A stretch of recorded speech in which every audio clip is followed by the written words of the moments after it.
Bapak Ibu, saudara, anak-anak bisa perlahan-lahan ke sekolah minggu, dan saya mau sampaikan kepada kita sekalian, Shalom. Shalom. Sekali lagi, kepala saya hilang di Facebook.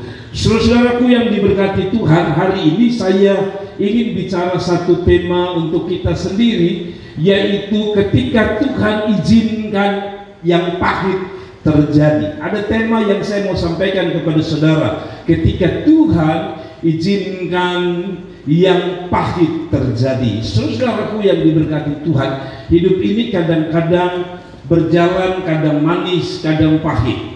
Saudara-saudara, di dalam Keluaran pasal yang 15 ayat 22 sampai 27 ini saya beri tema ketika Tuhan izinkan yang pahit terjadi. Saudara, kalau baca ini pasal 15 adalah satu peristiwa mereka melewati satu tempat yang bernama Mara. Mara itu berarti pahit. Saudara, namun sebelum mereka sampai di titik Mara ini, kalau saudara baca mundur pada pasal 14, sebenarnya mereka baru saja merasakan manisnya pengalaman bersama dengan Tuhan. Waktu mereka dikejar oleh orang Mesir, lalu pasal 14, Tuhan membebaskan, menyelamatkan mereka dari cara yang paling ajaib, yaitu Tuhan membelah laut Teberau. Baru saja mereka mengalami manisnya berjalan bersama Tuhan.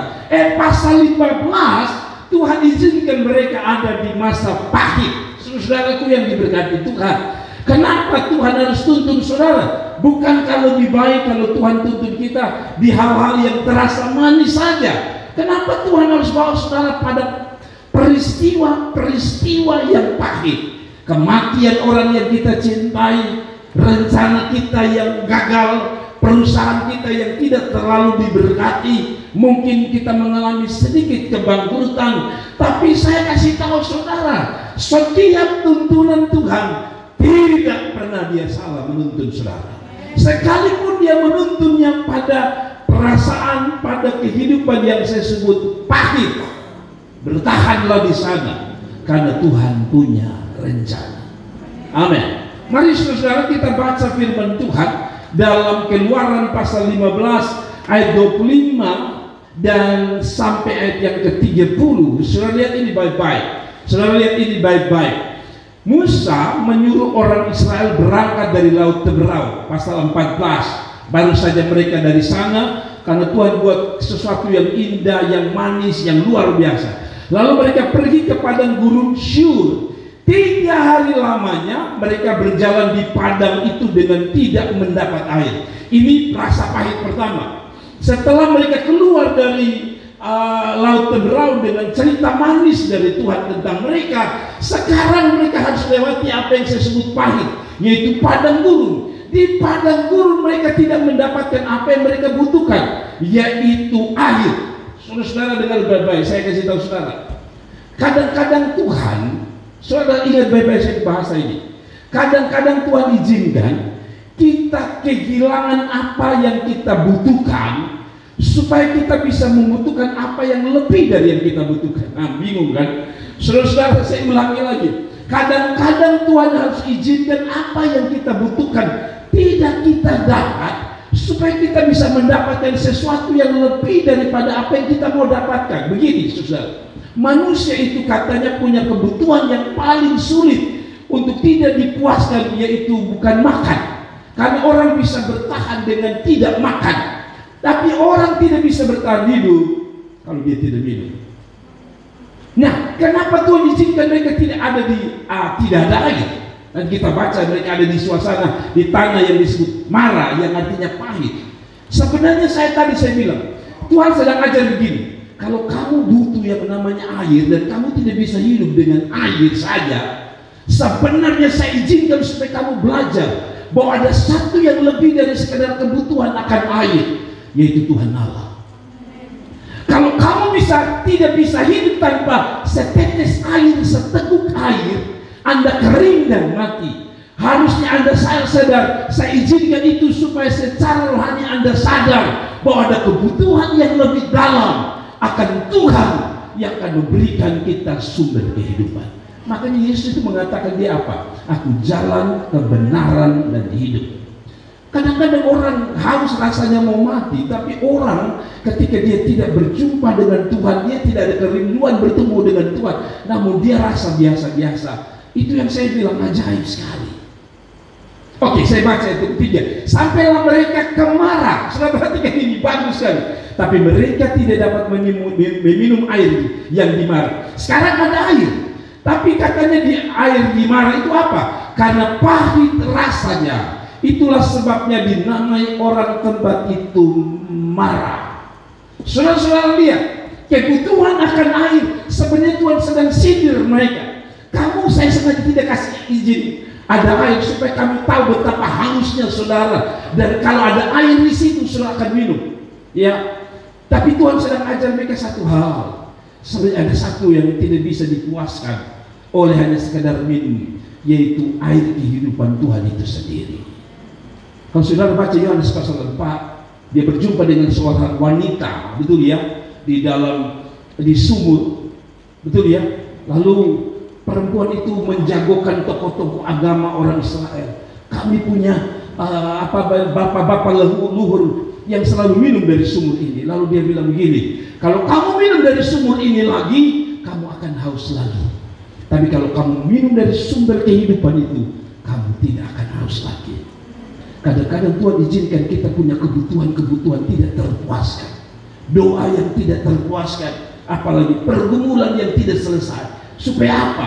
Kalau Anda bisa membutuhkan menang, terima pergumulan dan kemenangan itu, Anda harusnya sadar ada kebutuhan yang lebih besar dari sekadar itu, yaitu kebutuhan akan Tuhan. Sampai mereka ke Marah. Tapi mari saya mau ajak saudara untuk saudara lihat baik-baik ayat 24. Lalu bersungut-sungutlah bangsa itu kepada Musa. Kata mereka, apa yang akan kami minum? Musa berseru-seru kepada Tuhan, dan Tuhan menunjukkan kepadanya sepotong kayu. Musa melemparkan kayu itu ke dalam air, lalu air itu menjadi manis. Di sanalah diberikan Tuhan ketetapan-ketetapan dan peraturan-peraturan kepada mereka, dan di sanalah Tuhan mencobai mereka. Saudara-saudaraku yang diberkati ayat 26, firman-Nya, jika kamu sungguh-sungguh mendengarkan suara Tuhan Allahmu dan melakukan apa yang benar di matanya, dan memasang telingamu kepada perintah-perintahnya dan tetap mengikuti segala ketetapannya, maka aku tidak akan menimpakan kepadamu penyakit manapun yang telah kutimpakan kepada orang Mesir, sebab aku Tuhanlah yang menyembuhkan engkau. Saudara-saudara lihat ini 27. Sesudah itu sampailah mereka di Elim. Di sana ada 12 mata air dan 70 pohon korma. Lalu berkemahlah mereka di sana di tepi air itu, atau di tepi air itu. Saudara, ini menarik sekali, saudara. Ini menarik, saudara. Dari tidak ada air, namun karena mereka terus berjalan dalam tuntunan Tuhan, maka akhirnya mereka bukan hanya menemukan air. Sekali Tuhan buat sesuatu, saudara, tidak tanggung-tanggung. Berapa mata air dia buat? Berapa mata air dia buat, saudara? Asal saudara baca, asal saudara baca ya. Di Elim di sana ada 12 mata air. Saya kasih tahu saudara, kehidupan ini selalu ada manis, ada pahit. Namun orang-orang yang bertahan di atas kepahitan hidup dan terus berjalan dalam tuntunan kehendak Tuhan, saya percaya Tuhan satu waktu akan melihat kesetiaan saudara dalam hal kepahitan.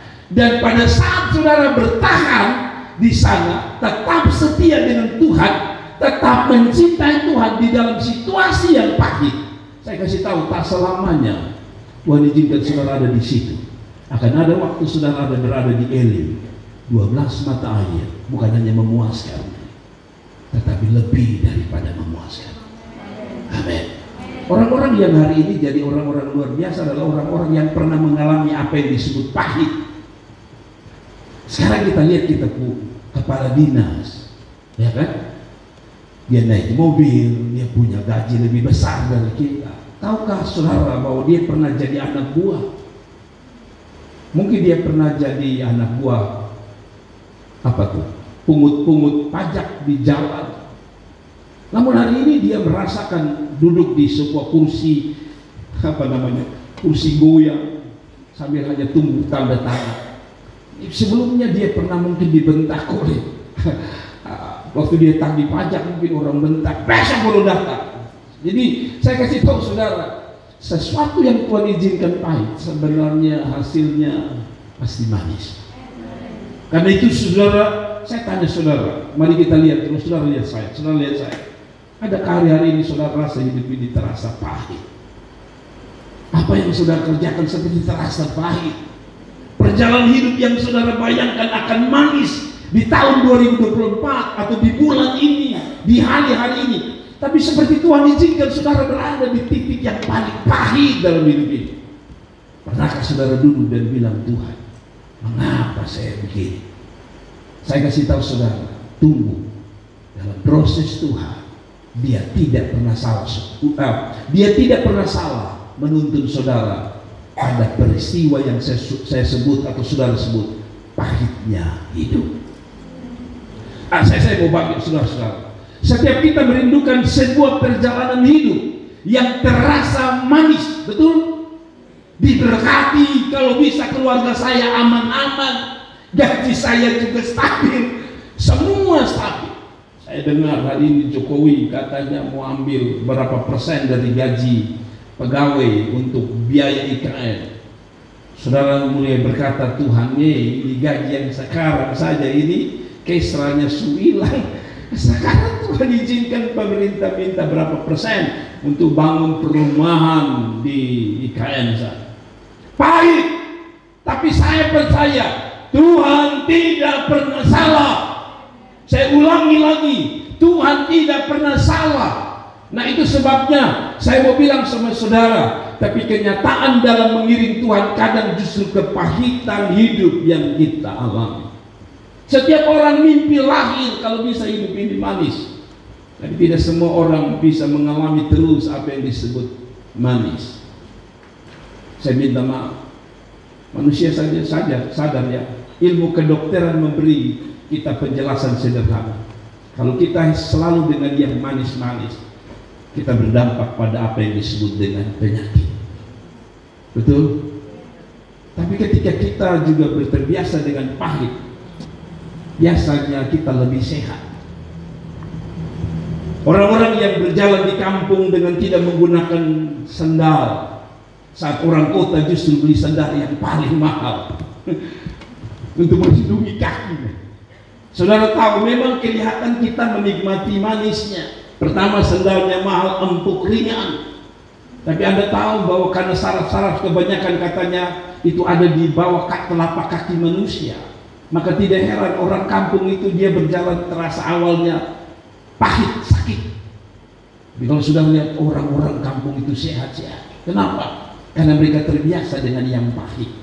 Berbeda dengan orang kota yang semuanya harus beralas kaki. Dari luar alas kaki, sampai di depan rumah lepas ada yang ganti untuk sandal yang lain untuk masuk ke dalam rumah. Sampai dalam rumah saya lihat ada orang kaya itu ada sandal lagi untuk ke kamar. Sampai di kamar ada sandal lagi yang masuk ke kamar mandi. Bayangkan, kita dilindungi luar biasa. Tapi hari ini saudara lihat orang-orang kota mulai lepas alas kakinya. Lalu mereka pergi ke tempat-tempat yang ada kerikil, ada batu untuk mereka injak. Kalau orang kampung muncul dia bilang baru sadar.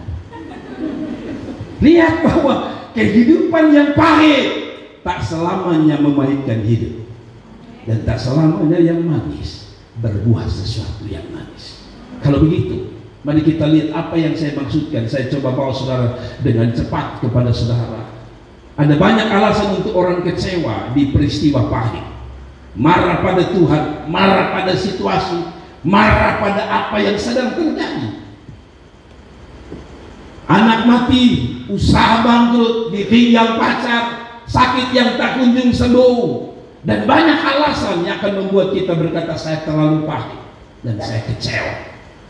Tapi apakah itu menjadi alasan kita waktu kita ada di pahit? Bila itu yang terjadi, saya mau kasih tahu saudara, belajar memahami maksud dan tujuan Tuhan. Jadi kalau saudara bilang, Bapak Gembala, Pak Pendeta, saya ada di titik pahit sekarang ini, Saya kasih tahu saudara, ini saatnya saudara tunduk diam dan bilang sama Tuhan, saya mau belajar maksud dan tujuan Tuhan. Ada amin. Kalau begitu saudara, apa yang harus kita lakukan pada saat kita berada di titik ini? Yang pertama, kita belajar untuk mengerti apa? Maksud dan tujuan Tuhan. Saudara harus mengerti mengapa ada di titik ini.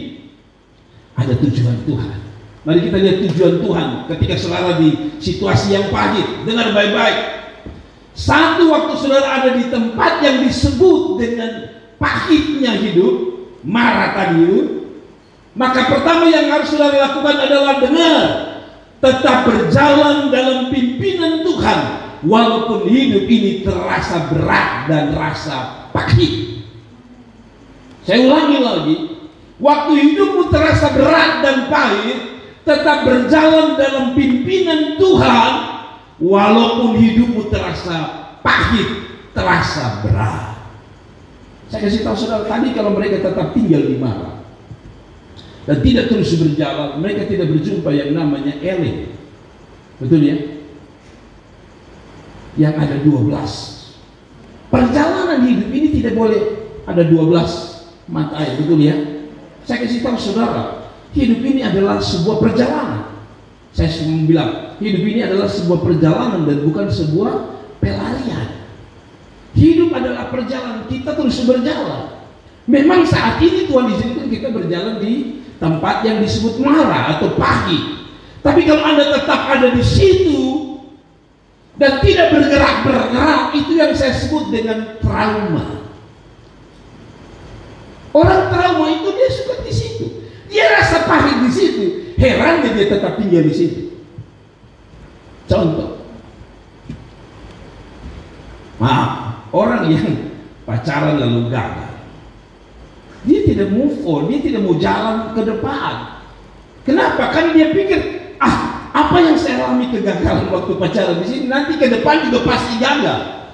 Itu yang membuat Anda tidak bisa sampai pada Elim, 12 mata air. Karena Anda tetap di situ merenung, merasa kasihan pada diri saya, orang gagal, memang saya tidak mungkin maju. Kalau saudara tetap tinggal di situ, saudara tidak sampai di Elim. Saudara akan tetap disebut marah. Trauma itu adalah sesuatu yang saya pikir Tuhan izinkan, tapi bukan untuk saudara tetap tinggal di tempat itu. Saudara harus bilang sama diri saudara, saya gagal. Saya memang pahit, tapi kepahitan hidup ini tidak boleh membuat saya tetap tinggal di sini. Saya harus lebih maju dan saya akan buat sesuatu yang akan mengubah pahit saya hari ini jadi manis. Orang-orang yang lahir dari latar belakang orang susah. Kalau saudara berpikir begini, ya saya kan orang tua saya, nenek saya, opa saya, kakek saya, buyut saya, semua adalah orang susah. Jadi Bapak tidak usah omong terlalu macam-macam, terlalu muluk-muluk. Toh kami dari dulu orang susah. Karena itu saya percaya kami ditakdirkan tetap tinggal di kepahitan ini, kesusahan ini. Oh salah. Gubernur kita ya, lepas dari positif atau tidak dia dari pandangan masyarakat NTT, tapi saudara tahu gubernur kita VBL juga adalah orang yang pernah susah. Dia pernah mungkin ada di titik yang kita sebut pahitnya hidup. Tapi itu sebabnya dia merantau ke Jakarta. Tujuannya apa? Tidak boleh tinggal di tempat ini, karena masih ada kesempatan untuk saya bisa lihat Elim. Dan hari ini dia jadi gubernur. Jadi kalau Tuhan izinkan pahit ingat, terus move on, berjalan, dan jangan di situ. Masih tepuk tangan kita. Saudara-saudara benar, pahitnya perjalanan kita hari ini tidak selamanya pahit. Ada amin. Sebagaimana tadi, ada waktu dia buka laut tendrau, ada waktu dia ada di mana, tapi ada waktu lagi dia ganti lagi. Di mana lagi? Kata Alkitab, di Elim. Hidup kan seperti roda. Sebentar kita di atas, sebentar kita di bawah. Waktu di bawah jangan pernah kecewa, karena ada waktu Tuhan akan gulir hidup ini naik ke atas. Tapi ketika kita di atas juga jangan terlalu berbahagia, karena siap-siap kita berada di bawah. Tapi hidup selalu bergulir. Ini hari pahit, tak selamanya dia izinkan Anda pahit selamanya. Sekali lagi, yang setuju kasih tepuk tangan itu. Saudara-saudaraku yang diberkati Tuhan, lihat ayat ini. Musa menyuruh orang Israel berangkat dari laut Teberau, manis, lalu pergi ke padang gurun Syur 3 hari lamanya, berjalan di padang gurun itu dengan tidak mendapat air, pahit. Tapi saya kasih tahu saudara, apa mereka berhenti di padang gurun? Tidak. Alkitab berkata mereka terus berjalan. Hidup ini harus berjalan. Kalaupun ada peristiwa pahit, jangan tetap lama di situ. Jalan terus, maju terus. Gagal tidak apa, maju terus. Kalau saya percaya mungkin ada 3 langkah di depan, Anda sedang berjumpa dengan janji Tuhan. Amin. Saudara, saya renung ini, dan ini juga untuk saya. Kadang-kadang ketika kita gagal, rasanya kita berada di situ saja. Tidak, terus jalan, terus hadapi hidup ini. Bangun dari tidurmu, bangun dari mimpi burukmu, dan bilang, saya akan berjalan. Ada amin. Sampailah mereka akan marah, tapi mereka tidak dapat meminum air yang dimarah karena pahit rasanya. Itulah sebabnya dinamai orang tempat itu marah. Mau tidak mau, hidup ini fakta. Lagi senang-senang, saudara bilang, pernah saudara dengar ada orang bilang begini, Bapak, saya tidak pernah sangka ini peristiwa terjadi. Padahal kami lagi senang-senangnya, kami lagi happy-happynya. Orang Israel begitu, lagi happy. Oh, Tuhan besar, buka laut Teberau. Tiba-tiba masuk marah. Tapi tidak boleh menyalahkan Tuhan pada saat saudara ada di marah. Tidak boleh marah Tuhan saat saudara di marah. Marah ini artinya pahit. Kenapa? Mari coba saya jelaskan saudara. Saya jelaskan dengan kata bijak. Kata bijak. Dengar baik-baik, perasaan Tuhan dari ayat ini adalah apa? Apapun yang terjadi harus tetap melangkah ke depan. Pahitnya masa lalu dan sekarang tidak boleh menghambatmu melihat rencana Tuhan yang ada di depan.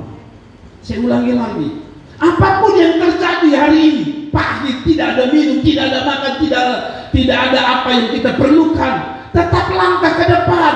Sebab pahitnya masa lalu dan juga pahitnya masa sekarang ini tidak boleh menghambat saudara untuk melihat rencana Tuhan yang ada di depan saudara. Kalau mereka tetap tinggal di marah, tetap pahit, mereka jalan terus dan mereka tiba di Eden. Kegagalan itu hanya pengalaman guru untuk kita belajar. Oh, saya tidak boleh tinggal di sini, saya harus maju ke depan. Kalaupun engkau susah hari ini, itu berarti pelajaran untuk kita. Pertama, kalau kita susah, berarti kita tidak bisa main-main dengan hidup ini. Ada usaha yang lebih keras dari saya. Kedua, harus taruh di pikiran ini. Oke, saya sudah tua, saya tidak bisa mengubah apa yang disebut pahit hari ini. Tapi ke depan anak-anakku harus merasakan manis yang telah kukerjakan hari ini. Amin. Satu lagi saya bikin kata bijak. Dalam pahitnya hidup jangan marah. Sebab tadi marah itu artinya apa? Pahit. Oh, Indonesia tambah H. Jadi saya suka betul orang kalau pahit itu pasti suka marah. Ya, saudara pernah makan bunga pepaya? Kan bunga pepaya itu ada orang masak pintar tidak terasa pahit. Pernah saudara makan pahit dan saudara enak banget pahit, nah, kan? Enak habis. Tapi pahit itu susah. Dalam pahitnya hidup jangan marah, jangan pahit dengan Tuhan, tetapi semakin ramah dengan Tuhan. Marah, ramah. Jangan marah dengan Tuhan, tapi ramah dengan Tuhan, artinya semakin dekat dan sayang Tuhan. Kenapa? Karena tadi saya bilang, Tuhan hanya mau lihat semangat hidupmu. Saya ulangi, Tuhan hanya mau lihat semangat hidupmu untuk angkat satu kaki dan bilang, Tuhan, memang berat, tapi saya harus langkah. Kalau saudara tidak melangkah, saudara akan tetap di situ selamanya. Amin. Melangkah. Bisnis gagal hari ini, jangan di situ saudara renung, aduh Tuhan. Sudahlah, melangkah lagi besok. Di depan kita ini kan ada yang jual daging babi sih. Ada waktu kami dengan suami istri ibu gembala, kami lihat, baru taruh, daging habis. Baru taruh habis. Tapi ada waktu saya lihat taruh dari pagi sampai malam, tidak habis. Tapi saya tanya saudara, dia berhenti? Tidak. Kiosnya masih terbuka. Karena saya yakin dia akan berkata begini, hari ini ceritanya tidak mungkin sama dengan kemarin. Dan benar, 2-3 hari kemudian saya lihat taruh habis lagi. Nah bayangkan, kalau dia hanya ambil keputusan 1 hari di mana yang tadi itu dia jual sampai malam dan dia bilang tutup sudah, maka hari ini dia tidak pernah dikenal banyak orang yang disebut pelanggan. Jangan tetap tinggal di sini, maju terus, kasih tepuk tangan dan dukungan. Baik Bapak Ibu Saudara, apa yang kita dapat lakukan pada saat kita berada di masa-masa pahit yang disebut marah itu? Kedua, jangan marah Tuhan. Belajar berterima kasih dan bersyukur, karena Anda mungkin tidak mengerti mengapa dia taruh Anda di situ. Belajar apa? Syukur. Jangan bersungut-sungut. Nah beda orang Israel. Waktu mereka dimarah mereka lakukan ini. Sampailah mereka kemarah, ayat 23. Tapi mereka tidak dapat minum air yang dimarah itu karena pahit rasanya. Itulah sebabnya dinamai orang itu, tempat itu apa? Marah. Tapi lihat ini sikap mereka. Waktu ada di peristiwa pahit itu, Tuhan mau lihat mereka ini mau bersyukur tidak, berterima kasih atau tidak. Terbalik. Inilah manusia. Kalau yang namanya manis, mereka agungkan Tuhan. Tapi waktu mereka ada di pahitnya hidup, mereka juga pahit dengan Tuhan. Lalu bersungut-sungutlah dalam ayat 24. Bangsa itu kepada Musa, kata mereka, apa yang akan kami minum? Saya kasih tahu saudara, dalam titik kepahitan belajar berterima kasih kepada Tuhan. Loh, bagaimana Tuhan? Ini kan pahit Tuhan. Bagaimana saya berterima kasih kepada saudara? Sebentar saudara. Tadi saya bilang, tidak semua yang manis itu berbuah manis. Kenapa dokter mengatakan Bapak jangan terlalu banyak minum manis? Karena tadi saya bilang ada apa? Penyakit. Tapi rata-rata obat itu, survei saya, karena dari kecil saya minum obat, rata-rata obat itu manis atau pahit? Mungkin 99%. Yang saya tahu saya obat manis hanya satu, Bodrexin. Saudara kecil-kecil tahu, ada Bodrex, ada Bodrexin. Bodrexin itu manis. Tapi kalau saudara isap nanti di ujung itu pahit. Itulah dokter kurang ajar. Saya dulu itu mau sakit tidak sakit, kalau ada Bodrexin itu saya pasti minum. Bukan karena saya sakit, manisnya. Jadi kalau saya sudah tahu semua dekat dia pun pahit itu, saya gigit cepat-cepat. Manusia tidak suka dengan yang namanya pahit. Tapi tadi saya bilang pahit itu menyembuhkan. Kalau begitu tidak selamanya. Kenapa Tuhan mengizinkan Anda harus bersyukur? Mari kita lihat yang saya mau sampaikan kepada saudara. Mengapa Anda harus bersyukur? Ini pahit Tuhan. Mungkin ini yang dilakukan Ayub. Waktu dia mengalami kepahitan hidup, anaknya mati, usahanya, dia bilang gini, Tuhan yang memberi, Tuhan yang mengambil, terpujilah nama Tuhan. Tidak pahit dia. Dia bersyukur. Kenapa? Saya coba bikin kata bijak, kiranya ini bisa bikin saudara mengerti. Orang yang bersungut biasanya fokus pada apa yang terjadi hari ini.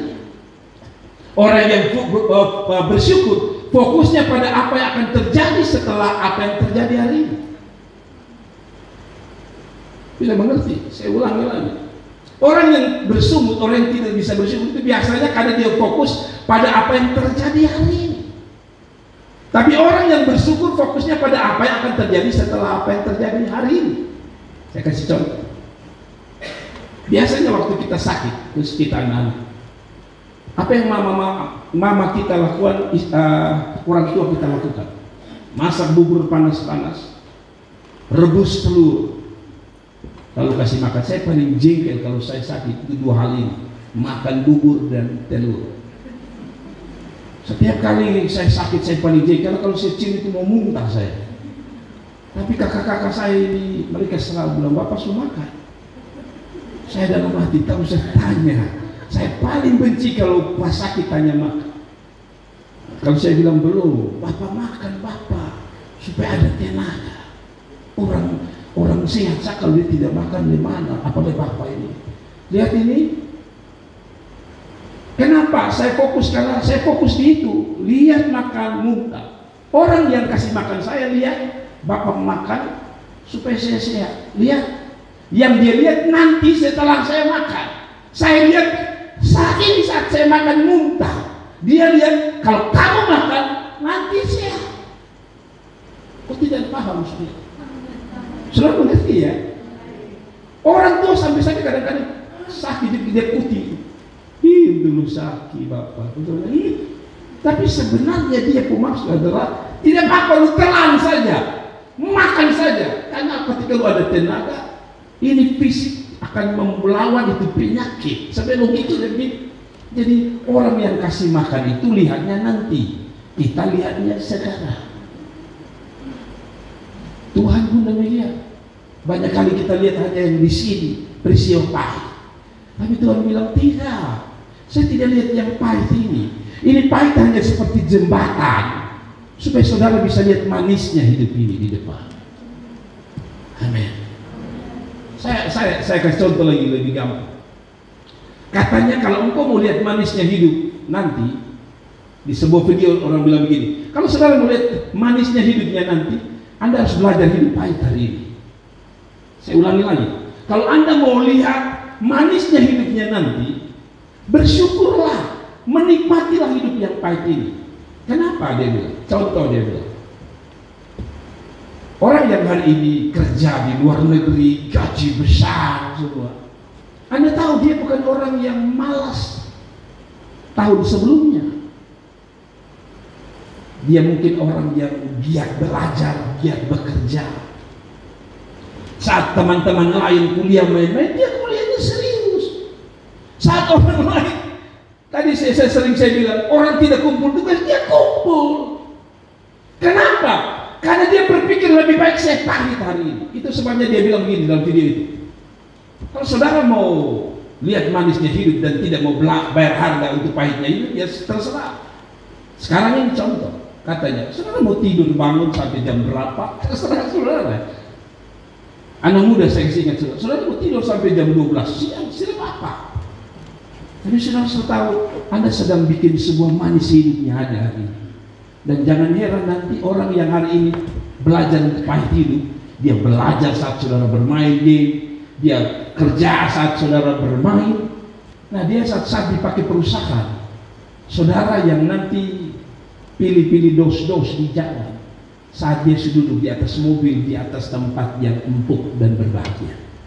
Mengerti kenapa Tuhan izinkan kita dipahit? Karena orang yang biasa berada di pahit lebih siap menghadapi manisnya hidup daripada orang yang hari ini ada di manisnya hidup. Dia tidak siap untuk ada di tempat yang disebut pahit. Karena itu bersyukur kalau Tuhan izinkan Anda pahit hari ini, karena Anda akan lebih dewasa nanti. Anda pahit hari ini, Anda lebih kokoh dan kuat nanti. Saya sudah berulang-ulang bilang di sini. Waktu saya umur mulai SD, papa saya mulai bangkrut. Tapi di sisi lain, papa saya cerita tentang masa di mana uang kami katanya. Dan saya percaya karena orang-orang di sekitar kami menceritakan, uang kami papa saya taruh di karung dan buang di tempat tidur. Ada kakak saya yang mengalami manisnya. Tapi ketika papa bangun, tidak semua orang bisa menghadapi kenyataan papa punya kebangkrutan. Saya bersyukur. Kenapa Tuhan izinkan saya justru saat itu? Kadang-kadang saya renung begini. Saya bilang sama orang, coba saya sekarang ini saat saya jadi pendeta ini, papa saya masih kaya, mungkin saya bikin gereja gampang-gampang dan saya bisa minta papa uang. Tapi saya logika sekarang bersyukur, kenapa papa bangkrut waktu itu? Dulu kami kecewa. Tapi waktu saya sekolah Alkitab baru saya ngerti. Kawan-kawan saya yang sudah biasa hidup dengan apa adanya, maksudnya lengkap, susu, gula, semua uang ada. Waktu semester akhir, biasanya mereka kayak orang gila, stres.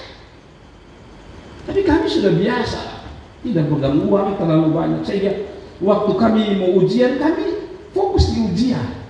Kenapa? Karena kami mikir gini, oh dulu bapak disuruh dikasih uang, betul kita belajar. Mereka kali. Waktu keluar pelayanan, orang takut pulang makan apa. Saya pikir aku sih biasa dengan hidup apa adanya. Lihat, Tuhan tidak salah izinkan anak-anakmu lahir dari kehidupanmu yang pahit hari ini, supaya Anda dapat melihat manisnya hidup, supaya Anda lebih siap menghadapi kenyataan hidup di depan. Amin. Amin. Para pemain bola, saudara lihat Cristiano Ronaldo. Kenapa orang mau lihat Cristiano Ronaldo? Karena orang lihat di manisnya. Anda tidak lihat bagaimana dia latih pertama. Dia lelah, dia panas. Belum lagi saudara tahu, ketika dia lari ingin mencetak gol, orang tackle dia, terguling jatuh. Itu bukan dia jatuh lalu dia bilang enak. Tidak, dia ditackle berulang-ulang. Jadi pahitnya kehidupan yang membesarkan manisnya kehidupan Cristiano Ronaldo. Jadi kalau saudara mau lihat manisnya hidup tanpa merasakan pahitnya hidup, itu mimpi, bos. Saya ulangi lagi, kalau saudara mau lihat manisnya hidup tanpa melewati proses pahitnya hidup, itu mimpi, bos. Amin. Serius. Orang-orang sukses adalah orang-orang yang telah bayar harga di masa-masa kepahitan.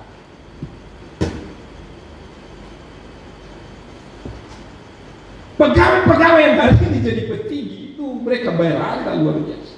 Pernah dihina, ya kan? Masih ingat tahu waktu kita pegawai-pegawai masih baru masuk, disuruh orang bahwa itu ketik saya, baru ketik. Ingat ya surat yang kemarin mana? Oh, iya Pak, ini yang kemarin balik lagi. Baik. Jadi tidak heran kalau hari ini dia satu kali terima gaji beda dengan saudara. Satu kali terima tanda tangan 20 juta. Anda lihat 20 juta manisnya, Anda tidak lihat betapa dia berjuang puluhan tahun yang lalu di masa-masa pahit. Dalam kata amin. Jadi saudara mengertilah, bersyukur. Contoh orang Israel melihat pemeliharaan Tuhan justru di padang gurun. Kenapa bersyukur? Pertama, peristiwa mujizat yang saya sebut peristiwa besar sekali. Laut dibelah menjadi dua dan mereka berjalan di atas tanah yang kering, itu terjadi di mana? Di padang gurun, bukan di Mesir yang dong bilang dong makan kacang merah. Itu sebabnya bersyukur. Kalau saudara ada di tepi yang pahit, mungkin ada sesuatu yang besar Tuhan mau kerjakan dalam hidup saudara.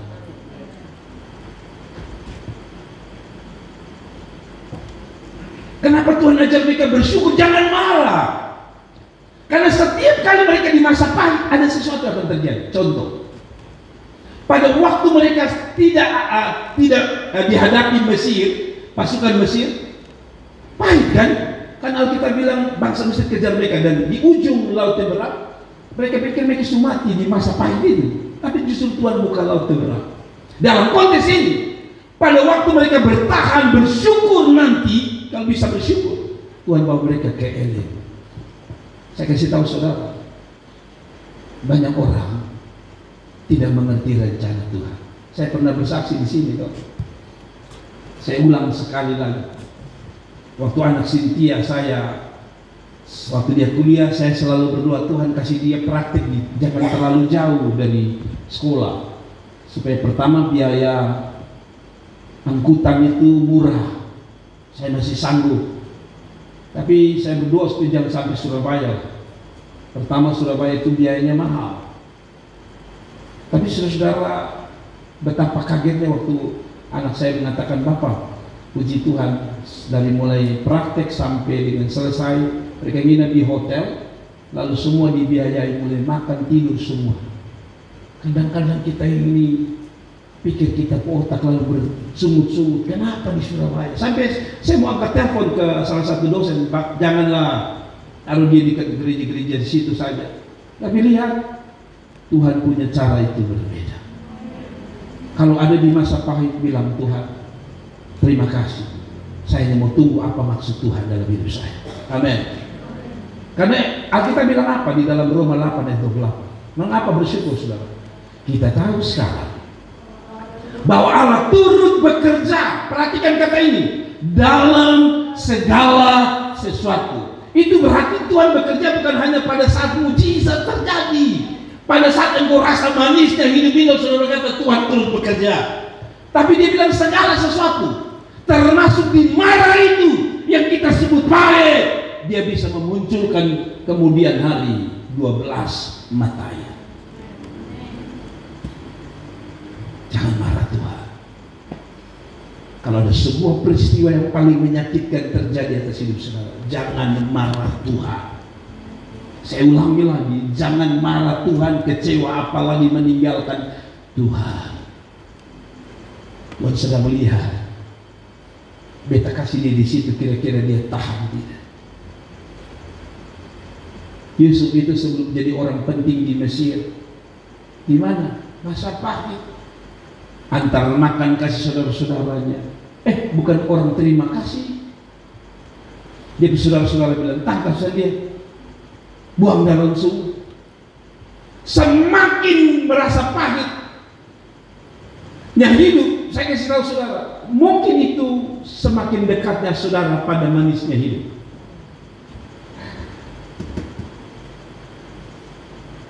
Orang-orang sering bilang kepada mama saya itu sekolah mungkin tidak sekolah, saya tidak sedang menceritakan satu kesombongan, tapi rata-rata kakak-kakak saya berhasil, yang perempuan khususnya. Orang sering bilang, mama ini hebat ya, bisa kasih anak-anak berhasil. Kita tidak tahu bagaimana mama saya cerita sedikit.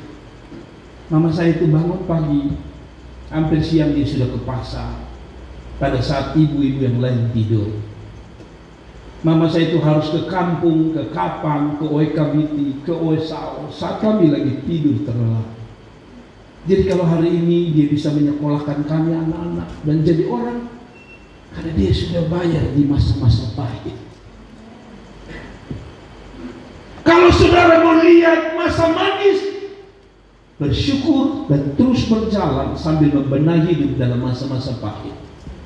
Karena ada sesuatu yang manis masih terjadi. Amin. Amin. Kenapa pada hari ini saudara jadi guru matematika? Masih ingat waktu saudara pertama kali belajar matematika? Guru tanya satu tambah satu, saudara angkat kepala, bukan jawab, saudara angkat kepala. Kalau dia topis, dua bodoh. Gitu kan?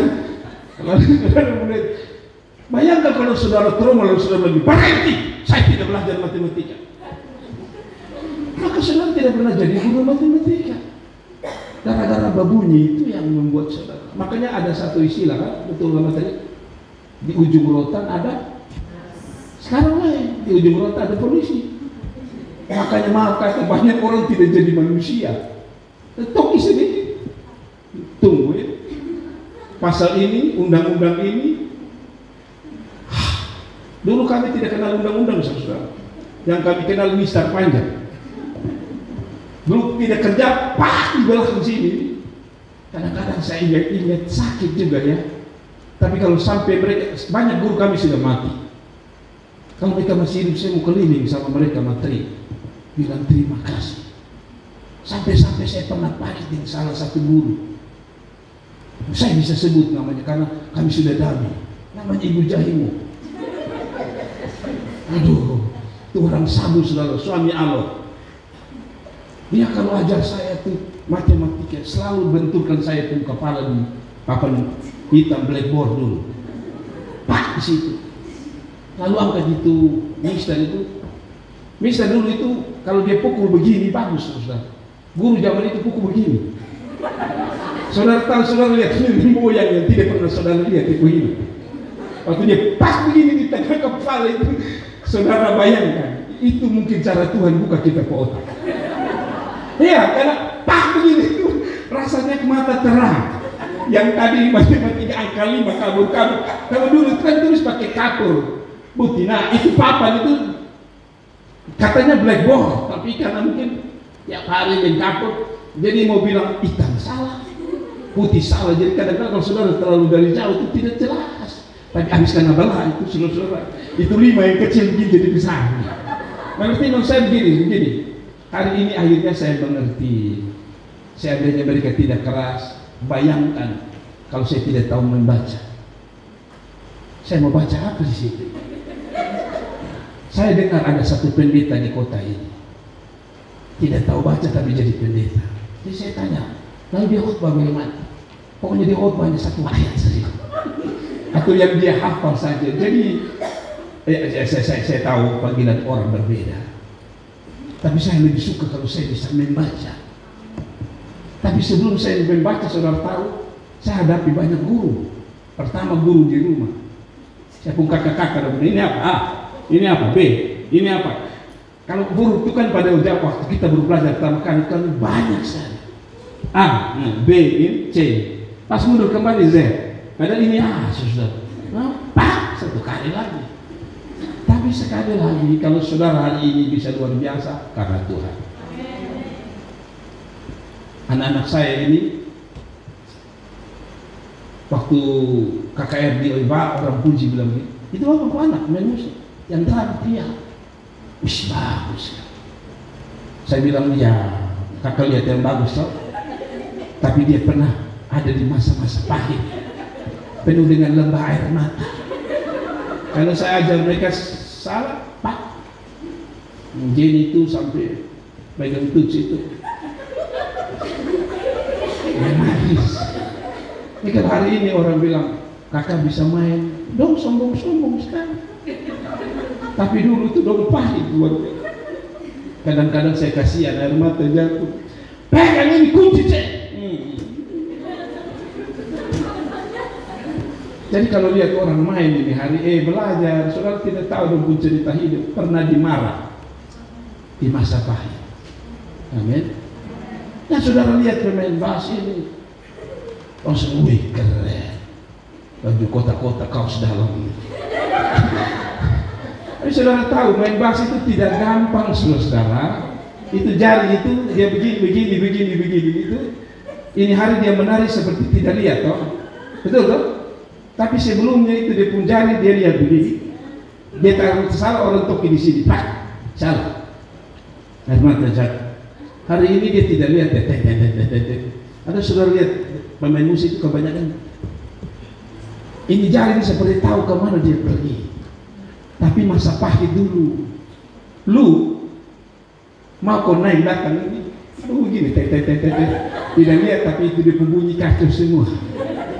Sudah, kalau saya begini, saudara lihat bersyukur kalau saudara lihat masa pahit. Amin, amin. Nah, anak saya ini Jordan dia cerita begini. Bapak, beta ini senang sekali. Kenapa? Kepala dinas, oto bagus semua, beta mau semua. Kepala dinas suruh, kepala bagian suruh. Lalu saya sentil dia. Ya, tapi lu ingat toh, dulu waktu belajar pertama, pas salah masuk open, kalau salah masuk, mereka nangis di jalan. Saya cerita. Jadi lu bersyukur kalau bapak toki. Mungkin hari itu dia pahit. Kadang-kadang saya bilang bawa kok, kalau saya habis kasih belajar itu, ayo bapak sudah, biar bapak salah. Kan mereka tahu kalau gas tak salah angka kopel itu saja. Tapi hari ini dong cerita dong bangga minta, mulai dari pahit. Siapa mau belajar auto dari saya? Sudah kita jangan lama di situ. Saudara yang ketiga, tetap mengandalkan Tuhan. Dalam masa pahit, kalau engkau tak berdaya, hadirkan air dalam hidup saudara. Tadi saya bilang, Anda tidak bisa dapat air sebagai kebutuhan pokok saudara. Itu berarti cari yang lebih pokok, yaitu Tuhan Allah. Ayat 25, dia katakan begini, Musa berseru-seru kepada Tuhan. Saya tanya saudara, Musa berseru saat apa? Di marah, di pahit. Saya selalu bilang, seminar terbaik tentang doa itu bukan Reinhard Bonnke pembicara data, bukan Gilbert Lumoindong yang harus bicara. Menurut saya seminar terbaik untuk bisa membuat orang suka berdoa dan berseru adalah persoalan. Orang tidak tahu seminar tentang doa, tapi coba dia neveri buku aku. Ada yang pernah ajar bilang, Bapak berdoa ya. Pas dia lomba besar pasti dia langsung berdoa. Tidak ada yang ajar. Yesus tolong. Masih malu. Gelombang tambah besar, Yesus tolong. Laki-laki. Pas tambah besar, Yesus tolong Tuhan. Dia pun nada mulai bergetar. Tambah hampir tenggelam. Kapten mengatakan, saudara, semua kami harapkan menggunakan pelampung. Saudara tahu, tidak diajar. Langsung dia berkata, Yesus, pakailah hidup saya. Kalau sampai roh ini selamat pulang kupang, beta janji pakai hidup saya. Saudara, manusia itu akan berseru pada waktu dia ada di pahitnya hidup ini. Amin. Jadi kalau ada orang punya masalah, kadang-kadang cerita saya kasihan, tapi kadang-kadang saya bilang biar kau dia tahu berdoa. Siapa yang tidak tahu berdoa di sini? Mari maju, saya doakan saudara, supaya saudara berada di titik pahit yang paling pahit. Betul tuh, Musa akhirnya bilang apa? Berseru kepada Tuhan. Jadi apa yang Tuhan mau ajar dalam kepahitan hidup, andalkan Tuhan. Sekali lagi, dalam kepahitan hidup, Tuhan mau Anda andalkan Dia dan bukan siapa-siapa. Hari itu tidak ada air. Kalaupun ada air pahit, Musa juga tidak bisa tolong. Sebagai pemimpin orang Israel, lebih baik kamu mulai ambil keputusan apa? Berseru. 4. Dalam kepahitan itu tetap taat kepada Tuhan. Katakan amin.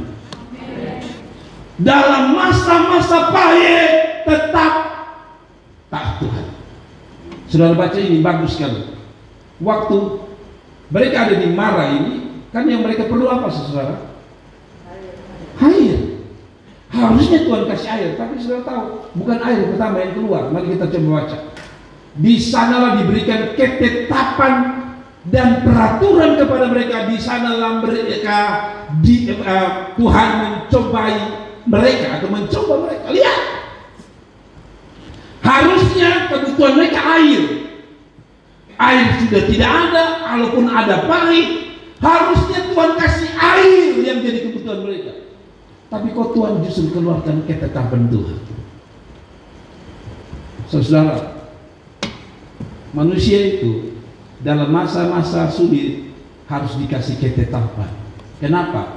Karena kalau manusia tidak dikasih firman atau ketetapan, biasanya manusia suka buat kesalahan pada waktu dia ada dalam kepahitan. Saya kasih contoh. Kenapa orang bunuh diri? Sederhana, karena dia terlalu fokus pada pahitnya hidup. Tapi kalau dia fokus pada firman, pasti dia tahu. Pertama, selalu Tuhan bilang, pencobaan-pencobaan yang kamu alami, pencobaan-pencobaan biasa, betul ya? Dan Dia akan memberi kita jalan. Ketika kita pahit hanya ada 2. Kalau Anda fokus ke pahit, Anda bisa bunuh diri dan pergi dari ketetapan Tuhan. Tapi kalau Anda justru pada saat itu Anda harus ingat apa? Firman Tuhan. Amin. Jadi Tuhan kasih supaya Anda belajar taat. Contoh, kita ini kan tidak ada apa-apa, tidak ada makan, tidak ada minum. Dia di tetangga sebelah ada ayam lewat. Duit sudah ada, uang sudah ada. Apa yang ada di pikiran saudara? Pahitnya hidup, ayam lewat. Ame jagung dulu. Kita pikir kita jadi orang sosial, kasih makan ayam tetangga. Tidak, ujung-ujung ambil kawat satu, taruh di situ, taruh jagung di situ. Lalu kita hiki orang tua ayam, kita makan, dan dia lebih parah. So ambil orang tua ayam, so ambil orang tua binatang. Pas makan bilang mari kita berdoa dan bersyukur. Kamu saya begini saudara, kenapa orang mencuri? Sederhana. Dalam masa pahit dia lupa ada ketetapan Tuhan. Tak usah ambil orang baru, Tuhan pasti pelihara saudara. Kalau saudara ambil memang kelihatan saudara makan, tapi besok Tuhan bilang oke, dia gagal. saya tidak akan memberkati dia. Karena itu saudara-saudara, dalam masa pahit Tuhan harus izinkan kita tetap taat. Amin. Kenapa orang korupsi? Karena sisi lain kebutuhan, lapar. Kalau tidak ambil, saya makan apa? Tapi saya tanya saudara, apakah Tuhan pelihara saudara dengan orang korupsi? Yang kedua, apakah Tuhan tidak sanggup pelihara saudara di masa pahit? Tuhan sudah buktikan dalam masa pahit orang Israel tetap hidup. Jadi itu maksudnya, kenapa Tuhan izinkan ketetapan muncul dalam masa pahit? Sebab manusia suka melanggar pada waktu ada dalam kepahitan hidup. Lebih baik makan tidak makan, simpan di situ, duduk dia di situ. Tak usah ambil orang pembawa. Amin. Amin. Saya percaya Tuhan tahu pelihara saudara. Lanjut sebagai penutup, lalu kita akan berdoa. Lalu kita lihat firman-Nya, jika kamu sungguh-sungguh mendengarkan suara Tuhan Allah melakukan apa yang benar di matanya, maka dia bilang, kalau kamu pasang telingamu dengar perintah, hidup dalam ketetapan Tuhan, yakin Tuhan pelihara saudara. Dan yang terakhir, saya paling suka ini. Dalam masa pahit, tunggu sabar sampai yang pahit itu berubah menjadi yang manis. Saudara pernah makan daun Afrika? Siapa yang pernah makan daun Afrika di sini? Saya sudah ulang-ulang. Daun Afrika, saudara tidak mau. Saya kalau saudara bilang saya omong kosong, itu di belakang ada, di pas pintu itu ada daun Afrika. Coba Anda makan. Waktu Anda makan pertama itu pahit. Kalau Anda kunyah-kunyah makin lama, rasa manis. Saya sudah ulang-ulang coba itu. Makan itu pahit awal, tapi terus kunyah saja. Nanti dia pemanis ada keluar-keluar. Saya renung-renung, masih bagus sekali ya. Manusia itu seperti itu. Kalau saudara mau dapat yang manis, makan dulu dia pahit dulu. Nanti ada rasa manis-manisnya. Ini bukan iklan lem mineral, di manis-manisnya. Kalau saya mau bilang sebenarnya lem mineral itu juga bagus, itu di khotbah ya, ini poin terakhir. Di dalam pahitnya itu Anda akan rasa ada manis-manisnya. Amin. Bilang ada manis-manisnya di rasa pahit. Beda dengan gula-gula karet ya. Gula-gula karet itu apa bedanya dengan ini daun Afrika? Gula-gula karet itu makan pertama manis, tapi ujung-ujung pahit. Untung kita masih ada film lupus, jadi di tengah pahit itu masih bisa bikin balon. Tapi itu pelajaran. Ketika hidup ini menjenuhkan dalam kepahitan, bikinlah balon. Maksudnya begini, coba belajar untuk sabar sampai manis itu tiba dalam hidup saudara. Amin. Belajar untuk sabar sampai manisnya tiba.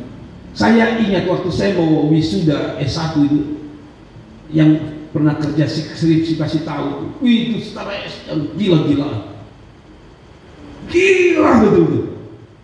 Tapi saudara tahu, yang stres gila-gilaan itu yang nanti berdiri kok orang foto, kasih pindah. Lalu saudara kasih naik di Facebook, lalu kasih naik di Instagram, di YouTube, semua saudara kasih naik. Tapi sebelumnya dari mana dulu saudara berani kasih naik itu? Pahitnya tadi. Jadi tunggu. Nanti berdiri orang pakai toga itu enak. Saudara-saudara yang mau pakai toga, supaya orang foto lalu panggil nama saudara. Timothy Santoso, sarjana teknik, master teknik. Orangnya jadi master sarjana. Orang tidak tahu masa-masa nanti itu syukur. Mari kita baca itu 7 dalam kitab kedua. Sudah lihat tidak itu 7 bagus kan? Sesudah itu sampailah mereka di mana? Elim. Elim itu artinya pohon besar. Di sana ada 12 mata air dan 70 pohon korong. Betul ya? Katanya kalau ada pohon besar di mana itu biasanya ada banyak air. Dan saya setuju. Sebelumnya tidak ada air, kering, pahit. Sekarang mereka pindah dari Mara ke Elim, ke pohon besar yang di dalamnya ada 12 mata air. lalu berkemahlah mereka di sana di tepi air itu. Saya kasih tahu saudara, ini itu. Kalau pahit, sabar. Kalau pahit, tahan di situ. Kalau pahit, terus berjalan. Kalau pahit, terus andalkan Tuhan. Kalau pahit, tadi kita kembali terus berharap Tuhan. Karena tak selamanya Anda ada di pahit, akan ada waktu Anda ada di elit. Saya tulis kesimpulan, jangan pernah kecewa dengan hidupmu, apalagi kecewa kepada Tuhan, karena Allah mampu membuat marah jadi elit, pahit jadi manis. Kasih tepuk tangan dan mari kita bangkit berdiri.